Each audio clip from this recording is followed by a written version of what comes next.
Tell me that you are a female working in hospitality without actually telling me that you are a female working in hospitality. I will go first.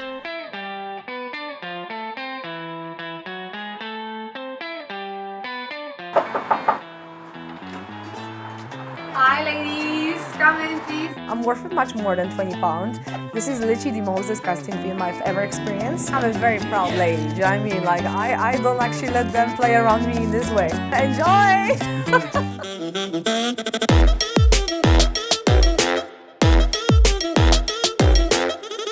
Siema heroes, how is it going? Welcome back to our channel. My name is Anya. My name is Justina. We are still YouTube babies and are so happy to have you here.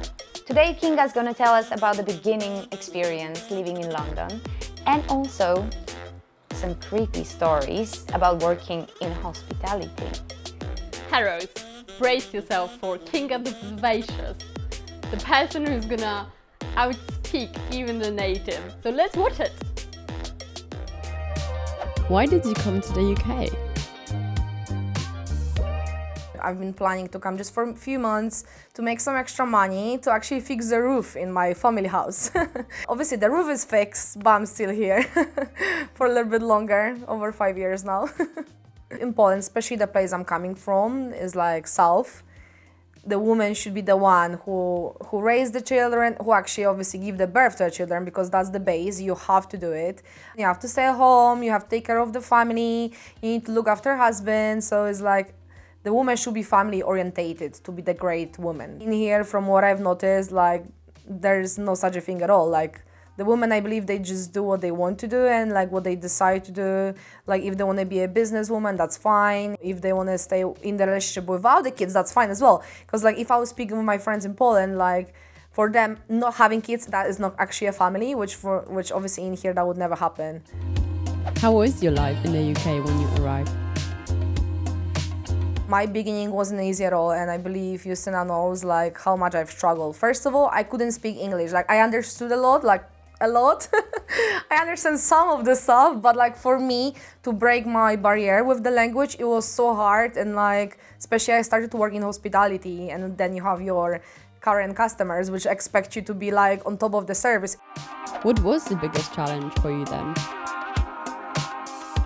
I've been taking so many orders which I couldn't understand properly, and like the chefs were annoyed that I'm making so many mistakes. I didn't want to annoy my guests either, that I'm asking so many questions like, could you repeat that please, could you point that please, because I couldn't get what they want from me. And at some point there was this lady which I brought her the fish cake, and she asked me, oh, I didn't want the egg. And then I was like, oh my God, another mistake. So I was like, yes, I'm sorry, 1 second. I just went to grab a tissue. I didn't even take the fish cake from the table. I came back to the table, buy the tissue, I grabbed the egg, and I left. And I said, enjoy. How did you progress from there? Obviously, I started as a waitress, and then I got promoted to head waitress, and then I got promoted to supervisor, ARM, RM. And my newest position actually is the AGM. Like, honestly, I can't even believe how did that happen, because it's like literally 4 years and every 4 or 5 months something is happening, and like that's so motivating. It's actually incredible because I'm having so many friends working in hospitality as well, and like when I'm telling them, oh, I got promotion, they're like, what are you doing, Kinga? I don't know. If you dedicate yourself for the business, if you work hard and you're trying to be your best every day, they're gonna appreciate that. What can you teach other women? I work with a lot of female managers, which having a lot of pressure from men, especially if it comes to, you know, handling our emotions and stuff. And the only thing I always try to teach them to never ever take any shit from guys just because, oh yeah, you are women, you're on your period, la la. I'm like, you don't do that to me. Like, I can literally be better on my period than you can even imagine. I'm always trying, you know, to make them feel stronger than they actually feel like, or just to show them they're stronger than they think. Give us an example of sexism at your workplace. The restaurant I was working, they had a very strict license regarding the closing of the garden. It must be at 10 p.m. like completely shut. The guest must be out at 9:59 the latest. And obviously, you know, they relax after all dinner, they want to go slow, they don't want to be rushed. It happened so many times to so many girls that you will go to a table and they will never ever stood up until the man will come over and say, you have to leave now. What about direct sexism?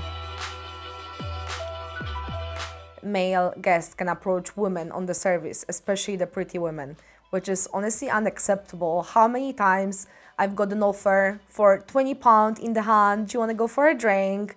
Or maybe we should meet up later. This is literally the most disgusting film I've ever experienced. And like in my last place I've been working, it was happening a lot. Not just to me, but like to plenty of the girls, especially young girls and especially older guests. I'm a very proud lady, do you know what I mean? Like I don't actually let them play around me in this way. Like I will literally just be like, thank you so much. I'm worth it much more than £20. And I always say I'm married or I'm just gonna stop the topping on the spot. Because first of all, I'm still a manager. I can't get too intimidated with the guest. I cannot get like offensive to him because then he can complain as well about me. You work until late. Have you ever felt threatened by a man on your way home? One story I will never forget, when I was coming back from closing, it was around 3 a.m. and I literally just left the station when the guy stopped me. Like he literally grabbed my hand and he was like, where are you going? There was nobody on the street. There was this 24/7 of license next to my house. So I just came inside, I started to shop. I bought so many things, like 3 a.m., no stranger at all. And then like, obviously the guy was still there waiting outside. So in the end, I ended up going to the guys which were behind the till and I just asked them, do you mind to speak to him? Otherwise we need to call the police because I don't feel safe coming back home. In the same time, I called my friend Ula to wake up the guys which were living with us, were in the sharing house, to come and pick me up from the station. Guys from the shop as well, they spoken to the man. But literally that was, I believe, the most scary part. Final question. What needs to be changed most urgently?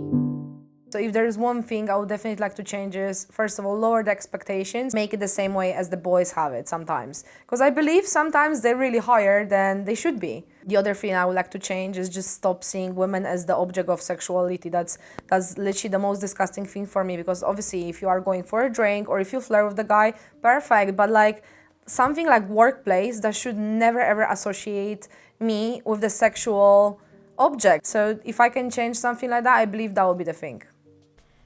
Yikes.